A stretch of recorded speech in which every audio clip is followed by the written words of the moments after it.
Donc il y a une station de pompage. Et donc, je ne sais pas si vous avez vu dans votre formation toutes les notions de perte de charge, de filtration, l'effet des différents types de sols, structures de sol par rapport à la plante. Donc ici c'est des sols par rapport au plan d'eau, des sols un peu limoneux, assez légers, mais ils sont recouverts d'alluvions dues aux différentes pluies. Et donc c'est quand même en période estivale assez séchant. Malgré tout, c'est des sols profonds mais assez séchants sur le dessus. Donc dès qu'il y a plantation, il y a besoin assez rapidement d'avoir l'irrigation en place. Donc ils vont utiliser de l'aspersion sur certaines cultures, de la micro-aspersion sur d'autres, et en serre il y a de l'aspersion et du goutte à goutte. À l'extérieur on retrouvera aussi du goutte à goutte. Ça c'est fonction des différentes plantes et des différentes saisons sur lesquelles c'est planté. Voilà. Donc l'installation qui est ici, il y a un pompage au niveau de la rivière, il y a une grosse conduite qui vient amener jusqu'au niveau des serres, en plusieurs branches, puisqu'il y a 3 niveaux de plantation de serres. Et sur les lignes qui viennent de la rivière, qui translatent vers la route, il y a des piquages où on peut utiliser l'eau soit en plein champ à des pressions plus importantes de l'ordre de jusqu'à l'enrouleur, il y a besoin de 6 kg de pression. En micro-aspersion, on a besoin à peu près de 2,5 kg de pression, et en goutte à goutte, aux alentours au final, de 1 kg de pression. Voilà. Et tout ça, c'est régulé par des régulateurs de pression, de façon à ce que tout ce qui passe derrière le régulateur de pression soit écrété, la pression est écrétée. Voilà. Ça, on peut le régler à chaque sortie, de façon à pouvoir à chaque ligne avoir des pressions différentes en fonction. C'est réglé avec des électrovannes Alors les électrovannes, c'est simplement pour couper ou démarrer l'irrigation. Ouais. Le régulateur de pression, c'est une sorte Je de... sais, mais c'est juste pour savoir, parce que du coup, ici il faut aller regarder le manomètre pour mettre... Ça on peut, oui, on est obligé. Ça, on est obligé de le faire ligne par ligne parce que voilà. les cultures sont différentes. Ouais, c'est ça. Une électrovane, ça va servir à la rigueur d'un temps d'arrosage, Ouais. un temps qui va être à la rigueur cumulé. Elle peut être commandée voilà, avec le programmateur. Tandis que le régulateur, lui, il va être fonction de la ligne et on va y donner une pression de sortie de façon à ce que ça soit le plus adapté possible au type d'aspersion derrière. Et juste une précision, la rivière là, elle est toujours, il y a toujours de l'eau en fait.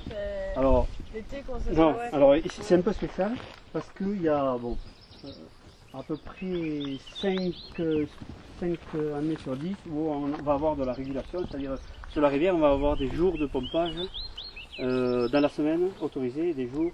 Il va y avoir un tour d'eau entre les différents producteurs. Donc on a eu, sur cette rivière-là, il y a eu des années où on n'a eu que 2 jours par semaine. L'année dernière, ils sont tombés à 4 jours par semaine au plus bas. Ça c'est que l'été quoi. C'est l'été et c'est sur arrêt préfectoral, donc tout le bassin versant est averti et il y a une organisation qui se fait immédiate. Les gens ils savent que si ça descend à un certain niveau, ça sera que 2 jours. Si tout se passe bien, il n'y a pas d'avertissement, donc les gens peuvent s'en servir tout le temps. Voilà. Mais cette partie-là de la rivière est assez réglementée. On a des compteurs d'eau qui sont relevés par service, ici c'est la gendarmerie, mais plusieurs fois dans la saison. Et donc il y a des contrôles qui se font assez régulièrement. Ouais.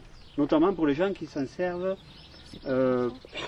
plus de 2 mois dans l'année. Ici ça démarre l'irrigation des fois en février, cette année, et ça se coupe fin octobre. Voilà. Et là, peut-être qu'il y a un compteur, c'est parce que vous la payez cette eau? Alors, ou c'est juste pour savoir le débit que alors, c'est obligatoire, au-delà de 8 mètres cubes heure ou 40 mètres cubes jour, d'avoir un compteur d'eau pour pouvoir fournir à l'agence de l'eau les éléments la quantité de prélèvement sur la rivière. Donc ça c'est obligatoire. Et alors le type de paiement au niveau de l'eau se fait en fonction des quantités prélevées. Si on est au-delà d'un certain seuil, on va payer au mètre cube, ici c'est pas le cas, et ça va être plutôt ici un forfait. Oui c'est ça. Ça va être un forfait. Donc on a parlé du pompage, on a parlé de la conduite. Donc la grosseur des conduites a été calculée en fonction de la totalité à irriguer instantanément. Donc ici le calcul a été fait au préalable assez gros, de façon à pouvoir faire des installations sans avoir à recommencer à faire les conduites. Et après les piquages donc, se font en fonction de l'installation. Ici au début il n'y avait pas de serre, les piquages ont été faits à mesure que les serres ont été installées. Voilà. Pour donc tout ce qui est micro-aspersion goutte à goutte, on a besoin d'une filtration de l'ordre de 130 microns. On parle en microns en filtration. Elle peut être la filtration dans des cas comme ça est souvent un nettoyage automatique, c'est-à-dire qu'on n'a pas besoin d'aller, dès que les filtres sont convertis, aller ouvrir une vanne et nettoyer. C'est un système de petits programmateurs qui systématiquement, au bout d'un certain nombre d'heures dans la journée, ouvre une vanne pour pouvoir nettoyer les filtres, ou quand on mesure la pression en amont et en aval de la filtration, il y a un dispositif qui permet d'ouvrir le retour de filtre pour pouvoir avoir un nettoyage automatique sans avoir à le faire manuellement, parce que ça par contre c'est un système, c'est très pénible. C'est pénible, c'est long, et puis on n'y va pas systématiquement au bon moment. Quoi. Donc ça, il vaudrait mieux que ce soit automatique. Donc c'est réglé, c'est une gestion électronique. Ouais, maintenant on utilise même des programmateurs rapides qui agissent avec le différentiel de pression. Sur un différentiel ou sur un temps. Voilà. Donc la filtration, au-delà de laquelle donc, on installe tout ce qui est aspersion, qui va demander une granulométrie très, très fine au niveau de la filtration. Donc filtration, alors bon, outre, donc ici on a un maraîchage bio, on ne va pas avoir organes pour incorporer de l'engrais, ça ne sera pas par ça. Hein. Donc autrement, dans du traditionnel, on peut également, derrière la filtration, mettre des petits systèmes de conteneurs avec injection par venturi d'un engrais soluble. Ça aussi, donc ça se met sur la conduite. Et puis, donc, quand on arrive au niveau des pleins champs, ils ont de la micro-aspersion sur certaines parcelles. C'est-à-dire, la micro-aspersion, c'est par rapport à l'aspersion qu'on voit en grande culture, on va avoir des rampes qui vont supporter des petits arroseurs, où on va avoir des portées maximum pour des planches de 12 mètres. Quoi. Donc on va piquer, ça c'est un très petit, ça c'est pour les petites planches qui font à peu près 1 mètre. On va passer avec un tube au centre et on va piquer au sol sur un piquet avec qui est surmonté par le petit arroseur et on pique sur le tuyau.